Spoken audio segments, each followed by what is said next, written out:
So animal lovers, स्वागत है डीमोन anime explain channel पर। आज आपके लिए हम लेके आए सोलो लेवलिंग एपिसोड नंबर 9 को।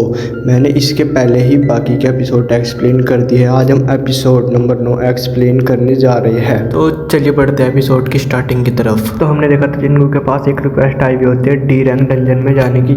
जैसे ही वो जाता है वो देखता है कि वहाँ वो सभी लोग हैं जो डबल डंजन में जिंदा बच गए थे किसी तरह। और तभी हंटर एसोसिएशन की तरफ से वहाँ पे कैंग आ जाता है। तो वे सभी लोग उस डंजन के अंदर चले जाते हैं और अब आगे बढ़ते हैं एपिसोड की तरफ। हम देखते हैं वे सारे कैदी उन मॉन्स्टर को पागलों की तरह मार रहे होते हैं। मिस्टर सॉन्ग कहते हैं कि मुझे तो समझ में नहीं आ रहा कि इन दोनों में से मॉन्स्टर कौन है। तो यहाँ पे जिनको भी काफी सारे गॉब्लिन्स को मार देता है। मिस्टर सॉन्ग जिनको कहता है तुम्हें डैगर कहाँ से मिला, जो ही कहते हैं जिनको बाद तुमने तो काफी सारे गॉब्लिन्स को मारते, तुम्हें इस बारी मेरी जरूरत भी नहीं पड़ेगी, तुमने बिल्कुल भी हेल्प नहीं किया मुझे। मिस्टर सॉन्ग जिनको को देख के कहते हैं जिनको बिल्कुल बदल चुका है, इसकी मिस का ओरा भी पहले से बदल चुका है और इसके पहले नहीं इसका भी ओरा बदल चुका है बिल्कुल। तो हमें सभी लोग आगे बढ़ने लगते हैं। उनके आगे 3 नाश्ते आ जाते हैं। तो तभी कैंग कहता है कि ये डंजन मुझे काफ़ी आसान लग रहा है, इसलिए हम क्या 3 टीम में डिवाइड हो जाए। चाहे तो रिस्क बढ़ जाए लेकिन हम इस डंजन को जल्दी क्लियर कर पाएंगे। तो मिस्टर सॉन्ग मान जाते हैं। तो कैंग कहता है कि मैं इन मुजरिमों को अपने साथ लेके जाऊंगा, बाकी लोग अपना खुद डिसाइड कर सकते हैं, जिन्हें जो टीम बनानी है वो बना सकता है। अगर आपको बॉस का रोल मिले तो मुझे बता देना। तभी जिनको कहता है कि मेरी परसेप्शन इंक्रीज हो चुकी है, इसलिए मैं यूँ बता सकता हूँ कि कौन सा रास्ता हमें बॉस के पास ले जा सकता है। तो जिनको सोचता है कि मुझे अपने पॉइंट बढ़ाने के लिए और अपनी पावर को बढ़ाने के लिए लेफ्ट की तरफ जाना होता है। तभी कहता है मिस्टर सॉन्ग को, और मिस्टर सॉन्ग हम लेफ्ट की तरफ चलते हैं। किम और उसका साथी बीच वाले सेंटर में जाने लगते हैं। किम का साथी कहता है कि मैं उम्मीद करता हूँ ये डंजन काफ़ी ईजी हो। तभी किंग कहता है कि हाँ ये डंजन बिल्कुल ईजी होगा क्योंकि वो सबसे कमज़ोर हंटर को यहाँ पे लेके आए हैं। किम का साथी कहता है कि पिछली बार भी हमने यही सोचा था और देखो क्या हुआ, सभी लोग मारे गए थे। किंग कहता है कि मैंने डिसाइड कर लिया है कि मैं जिनको से माफ़ी मांगूंगा। तुम भी ये सोच रहे हो ना कि हमने उस टाइम उसे वहाँ से मरने के लिए अकेला छोड़ दिया था। उस टाइम मैंने इसलिए करा था, मुझे अपनी फैमिली के पास जाना था, लेकिन मैं ये नहीं बोल सकता कि मैंने अपने साथियों को वहीं मरने के लिए छोड़ दिया था। वो कहता है कि अगर मुझे हंटर बने रहना है तो हमें अपनी गलतियों को मानना पड़ेगा। तभी वो उसका साथी कहता है कि क्या वो हमें माफ़ करेगा। वैसे तो वो हमें कभी माफ़ नहीं करेगा, लेकिन हमें कोशिश तो करनी चाहिए उसे माफ़ी मांगने की। फिर वो सभी लोग आगे बढ़ने लगते हैं। तभी सीन शिफ्ट होता है, सारे कैदियों को दिखाया जाता है जहाँ पर उन्होंने सभी गॉब्लिन्स को मार दिया होता है। कैंग कहता है कि आखिरकार तुमने इन सभी को मार दिया है यहाँ पर। तभी कैंग कहता है कि तुम मुझे एक बात बताओ, अगर ये सारे ह्यूमंस होते तो तुम इन्हें भी ऐसे ही मारते। तभी उन सब में से एक पर्सन कहता है कि ह्यूमन और मॉन्स्टर अलग नहीं होते, हम उन्हें भी ऐसे ही मारते। तभी कैंग का एक फ्लैशबैक हमें दिखाया जाता है जहाँ पे एक लड़की के फादर कहता है 3 लोगों ने मेरी लड़की की ज़िंदगी बर्बाद कर ली, जिस वजह से उस लड़की ने मेरी सुसाइड कर ली। इसीलिए मेरी वाइफ भी मेंटल टोबा होने की वजह से हॉस्पिटल में है, हॉस्पिटल में भर्ती है। और वहाँ से में लोग कुछ ही साल में छूट जाएंगे, जैसे कि वहाँ पे कुछ हुआ ही नहीं था और उन पे अपना लाइसेंस होगा। मैंने सुना है कि हंटर रेड मिशन में पार्टिसिपेट करेंगे तो उनकी सजा कम हो जाएगी। तो ये तो बिल्कुल गलत बात है, उनकी वजह से मेरी बेटी मारी गई, लेकिन अब मेरी बेटी भी वापस नहीं आने वाली, इसलिए प्लीज़ मैं आपको 3 बिलियन देता हूँ। मैं उन तीनों क्रिमिनल्स को उस डंजन के अंदर मार डालूँ और वहाँ पे किसी को नहीं पता चलेगा कि क्या हुआ, प्लीज़ ऐसा कर दीजिए। यहाँ पे कैंग कहता है कि मैं यहाँ से जाने के बाद सलवार टीम को बता दूंगा तुम्हारे पे काफ़ी सारे गॉब्लिन्स ने हमला करा और तुम वहाँ पे मारे गए। हम यहाँ पे देखते हैं किम और उसका साथ भी कैंग के तरफ पहुँच जाता है जहाँ पे उसने पहले ही ऑलरेडी 2 लोगों को मार दिया होता है। उस लास्ट कैदी को भी मारने वाला होता है। कैंग कहता है कि तुम ऐसा मत सोचो कि मैं तुम्हें इतनी आसान मौत दे दूंगा, मैं तुम्हें मारने से पहले काफ़ी टॉर्चर करने वाला हूँ भाई। वो कहता है कि मुझे यही करने के लिए और कहा गया है। तभी कैंग कहता है कि तुम आखिरकार इन लोगों के साथ क्या कर रहे हो। अच्छा तो इन दोनों रास्ते जुड़े हुए थे, यानी कि इसका मतलब लेफ्ट वाला रास्ता ही उस बॉस के पास जाने का था। और वो इतना कहते ही उस तीसरे का भी सिर दर्द सा लग करता है। किम और उसके साथी की तरफ बढ़ने लगता है। यहाँ पे जिनको दिखाया जाता है हमें ये किम मुझे हॉस्पिटल में भी देखने आया था, काश मैं इसके बिल्कुल भी याद ना हूँ। उन्हें काफ़ी तेज चिल्लाने की आवाज़ आती है। हमें जब भी दूसरे रास्ते पे जाके वहाँ देख के आते हैं, हमें देखते हैं कि वहाँ पे सभी लोग मारे जा चुके हैं, सिर्फ मिस्टर किम ही जिंदा होते हैं वहाँ पर। तो तभी जिनको जूही को ने हिल करने को कहता है मिस्टर सॉन्ग को, और मिस्टर किम सोचते हैं वहाँ पे ये किसी बीस्ट का अटैक नहीं है, ऐसा लग रहा है कि किसी ह्यूमन ने जानबूझ के इन पे अटैक करा होगा। तभी मिस्टर किम कहता है कि तुम मुझे हिल करना बंद करो, तुम मुझे मुझे बचा नहीं पाओगे। तभी जिनको कहता है कि आप ये क्या कह रहे हो, तुम्हें अपनी फैमिली के लिए जीना होगा और तुम्हें इसलिए भी जीना पड़ेगा कि मैं तुम्हारे से हमेशा नफरत करता रहूं। मिस्टर किम कहता है कि तुम मुझे माफ कर दो, मैं तुम्हारे से ऐसे माफी नहीं मांगना चाहता था, अब और कोई रास्ता भी नहीं है। मिस्टर किम कहता है कि प्लीज जिनको तुम मुझे माफ कर दो और वो वहीं पे अपनी आखिरी सांसें छोड़ देता है। तभी कैंग जूही पे हमला कर देता है और जिनको उपलब्ध झपकती उसे रोक लेता है। कैंग कहता है कि तुम कमाल के हो, मैंने ऐसा एक्सपेक्ट नहीं करा था, मैं सबसे पहले हीलर को मारना चाहता था लेकिन मुझे नहीं लगा था कि तुम मुझे रोक लोगे।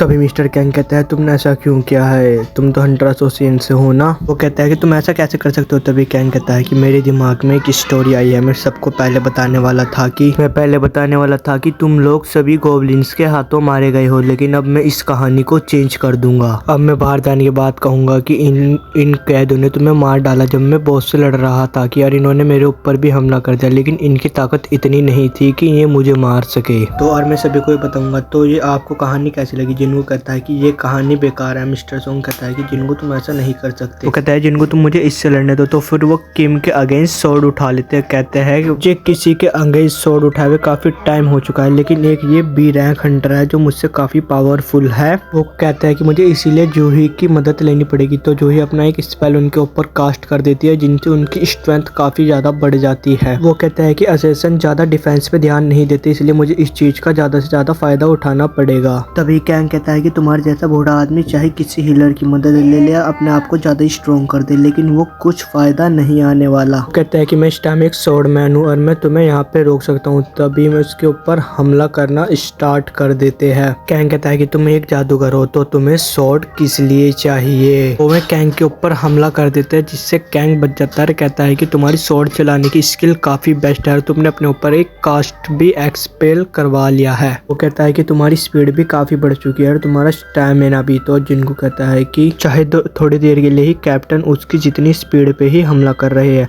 अगर मैं अपनी स्पीड थोड़ी और बढ़ा के करेंगे तो लड़ाई थोड़ी आसान और हो जाएगी। तो तभी कैंग कहता है कि तुम्हारा स्वॉर्ड चलाने का तरीका काफी बेस्ट है, तुम्हारी स्वॉर्ड अटैक भी काफी खतरनाक है, जो मेरे एक भी लगे तो मैं काफी घायल हो जाऊंगा, लेकिन तुम मेरी टक्कर फिर भी नहीं कर पाओगे। वो मिस्टर सोंग को घायल कर देता है, लेकिन जूही एकदम हील करने लगते रहो। कहता है मिस्टर किम ये हीलर तो काफी सिर में दर्द कर रही है, पहले मैं इसे ही मार दूंगा। जैसे ही वो जूही पे हमला करने वाला होता है, मिस्टर सोंग उसे रोक लेता है। किम कहता है कि तुम एक मामूली बूढ़े आदमी नहीं हो। वो कहता है कि मैं एक एस रैंक हंटर का मास्टर हूँ, इसलिए मैं तुम्हारे से स्वॉर्ड फाइट में तो बिल्कुल भी नहीं हारने वाला। कैंग कहता है कि जो तुम्हें पावर मिली है लेकिन इसका कुछ फायदा नहीं है, तुम्हारी थोड़ी सी देर तक पावर रहेगी, पर एक जादूगर कभी भी एक असैसिन की टक्कर नहीं कर सकता।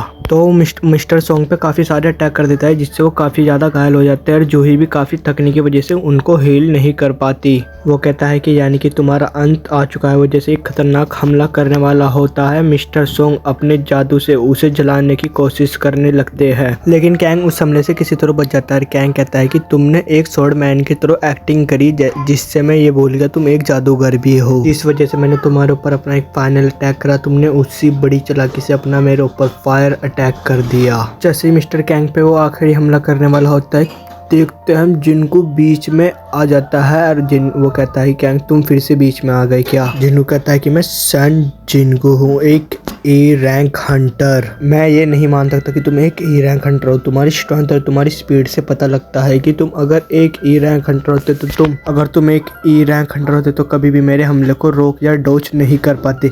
और मैं तुम्हें देख के बता सकता हूँ तुम अपनी एक पावर, असली पावर छुपा रहे हो। तुम मुझे ऐसा लग रहा है कि तुम एक असैसिन हो। अगर तुम एक असैसिन होते तो तुम इनमें से किसी को भी जिंदा नहीं छोड़ते, तो इसका मतलब तुम दूसरी बार अवेकन हुए हो ना जिनको।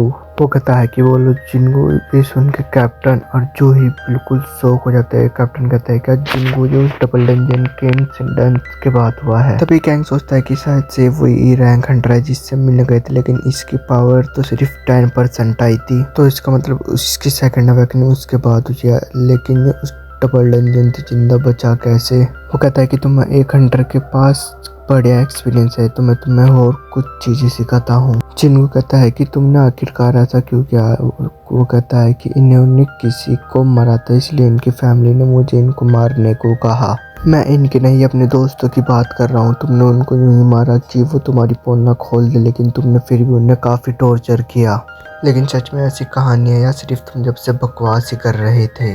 या तुम्हारी असली सच्चाई कुछ हो रहा है। जब भी हमें एक फ्लैशबैक दिखाया जाता है जहाँ वो लड़की के फादर से कहता है, वो कहता है क्या तुम्हें सच में लगता है मैं ऐसा कुछ करूंगा? मैं एक बी रैंक हंटर हूँ और बहुत सारे लार्ज गेट मुझे हासिल करना चाहते हैं। वो कहता है कि मैंने पता इतनी कम सैलरी में हंटर एसोसिएशन को क्यों ज्वाइन किया है, क्योंकि मैं मैजिक बीस्ट से ज्यादा इंसानों को मारना पसंद करता हूँ। वो तभी जिनको पे हमला कर देता है। जिनको कहता है चाहे तुम सेकंड बार अवेकनियम हो लेकिन तुम मुझसे ज्यादा पावरफुल नहीं हो। वो कहता है कि तुम काफी स्लो हो। तभी जिनको काफी तेज हमला करने स्टार्ट कर देता है। कैप्टन और जूही उनके अटैक को देख भी नहीं पा रहे थे बिल्कुल भी। कैप्टन कहता है कि ये जिनको वो नहीं है जिस जिनको को मैं जानता था। तभी कैंग यहाँ सोचता है कि चाहे हमारी स्पीड बराबर है लेकिन हमारी स्ट्रेंथ और स्किल सेम है, लेकिन तुम्हारा एक्सपीरियंस एक हाई लेवल अपोनेंट के सामने कुछ भी नहीं है जिनको, जिसकी वजह से तुम मारोगे। जब भी जिनको के एक कट मारने में कामयाब हो जाता है तभी किंग कहता है कि तुम सच में काफी ताकतवर हो। जिनको कहता है कि अब तुम अपने किलिंग एनवायरनमेंट को कम करोगे लेकिन अब उसका कुछ भी फायदा नहीं है। अब सिस्टम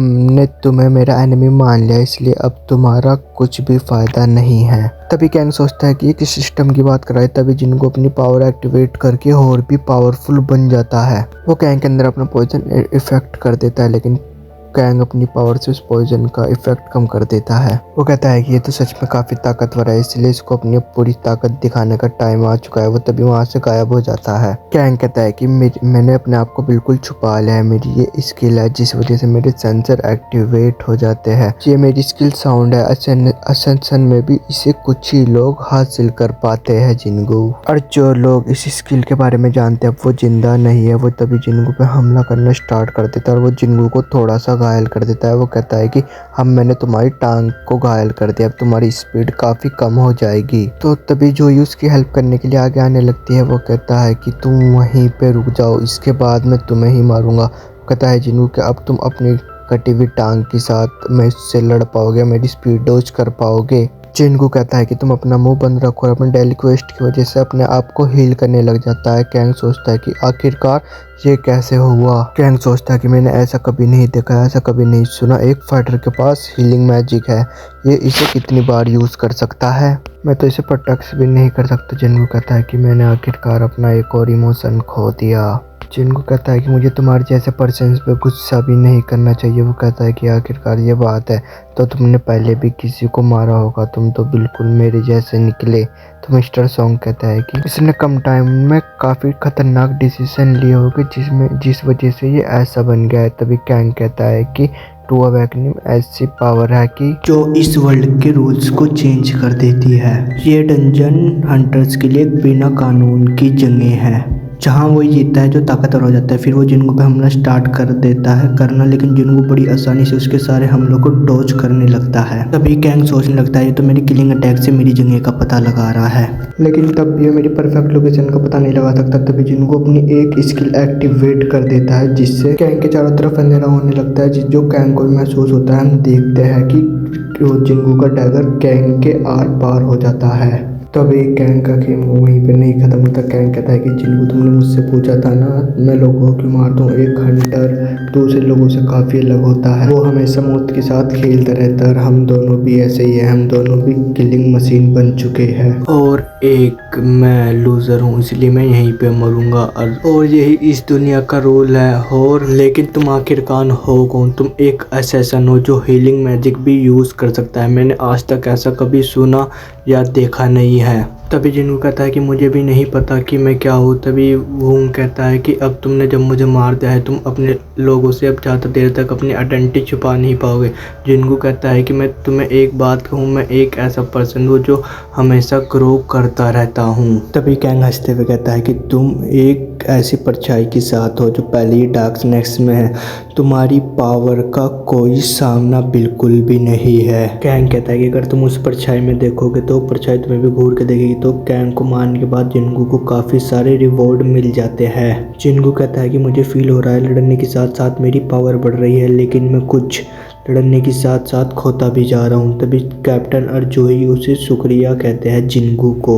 जिंगू ने कहता है कि आप लोग दोनों बाहर चले जाइए क्योंकि अभी मुझे जाके डंजन बॉस को भी हराना है। तभी मैं बाहर चले जाता है। जिंगू उस डंजन बॉस को हराने के बाद बाहर आ जाता है। तभी वहाँ किंग भी आ जाता है। किंग कहता है कि मुझे नहीं लगा था कैंग उन मर्डर्स में शामिल होगा। वो कहता है कि लेकिन मुझे इस पे पहले से ही शक था, लेकिन मैंने ज्यादा ध्यान नहीं दिया। और वो जिंगू को देख के कहता है कि ये तो वही ई रैंकर है जिससे हम पहले मिले थे, लेकिन ये तो काफी ज्यादा चेंज हो चुका है पहले से। किंग कहता है कि आप मुझे माफ करना क्योंकि मेरी शादी की वजह से आपको इतनी दिक्कत हुई, लेकिन आप मुझे ये बता सकते हैं मेरी शादी को आखिर मारा था किसने। जिंगू सोचता है कि अब शायद मैं अपनी आइडेंटिटी ज्यादा देर तक नहीं छुपा पाऊंगा। इसका मतलब वो यू के साथ जो मेरा पार्टनरशिप था वो यहीं पे खत्म होता है। तो हम देखते हैं मिस्टर सोंग सारा इल्जाम अपने ऊपर ले लेते हैं। वो कहता है किंग तुम तो, लेकिन आप तो एक सी रैंकर हंटर हो, लेकिन आपने एक बी रैंक हंटर को कैसे हराया। जब भी मैं जूही की तरफ देखते हैं, जूही भी सिर ला के कहती है। तो किंग कहता है कि तो आपने एक हिलर की मदद से हराया, लेकिन एक वो बी रैंक का टॉप हंटर था, उससे हराना थोड़ा डिफिकल्ट था। लेकिन किंग कहता है कि मुझे नहीं लगता एक सी रैंक मैच हंटर ने उसे मारा होगा। तो कैंग सभी को वहां से बाय बोल के जाने लगता है। जिनको सोचता है कि मैं ये नहीं बता सकता मैंने कैंग को अभी बिल्कुल मारा है। जिनको सोचता है कि लेकिन मैं पहचान सकता हूँ ये हंटर एक ए रैंक हंटर है, सीरियस डैमेज का सामना नहीं कर सकता। तभी कैप्टन कहता है कि जिनको मैं कुछ ज़्यादा तो नहीं बोल गया, मुझे यकीन है तुम्हें अपनी स्ट्रेंथ छुपाने का कोई ना कोई बड़ा रीज़न ज़रूर होगा, इसलिए मैंने कुछ नहीं कहा। लेकिन जो तुमने मेरी जान बचा के एहसान करा था आज, उसके बदले मैंने यह एहसान तुम्हारा तार दे जिनको। 3 घंटे बाद पता चलता है जो पर्सन ने कैंग को गुंडों को मारने को कहा था उसने अपने आप को पुलिस के हवाले कर दिया है, जिस वजह से सेल्फ डिफेंस की वजह से ये केस क्लोज हो गया। तो यहाँ पे जो ही जिंगू को वही मैजिक जैम दिखाते हैं जो उसने डबल डंजन में दिया था जूही को। सो एनिमल वर्स ये एपिसोड यहीं पे खत्म हो जाता है। तो हम जल्दी से एपिसोड इसका लेके आएंगे। और आप चैनल पर नए हो तो प्लीज़ चैनल को सब्सक्राइब कर दीजिए, बेल नोटिफिकेशन को ऑन कर दीजिए। हाँ, और एक और मेन चीज़, आपको कोई भी एनिमे देखना है तो आप बेझिझक मुझे कमेंट में बता सकते हैं, मैं उसे एक्सप्लेन करना स्टार्ट कर दूंगा। चलिए bye bye, tata, see you, मिलते हैं अगली वीडियो में।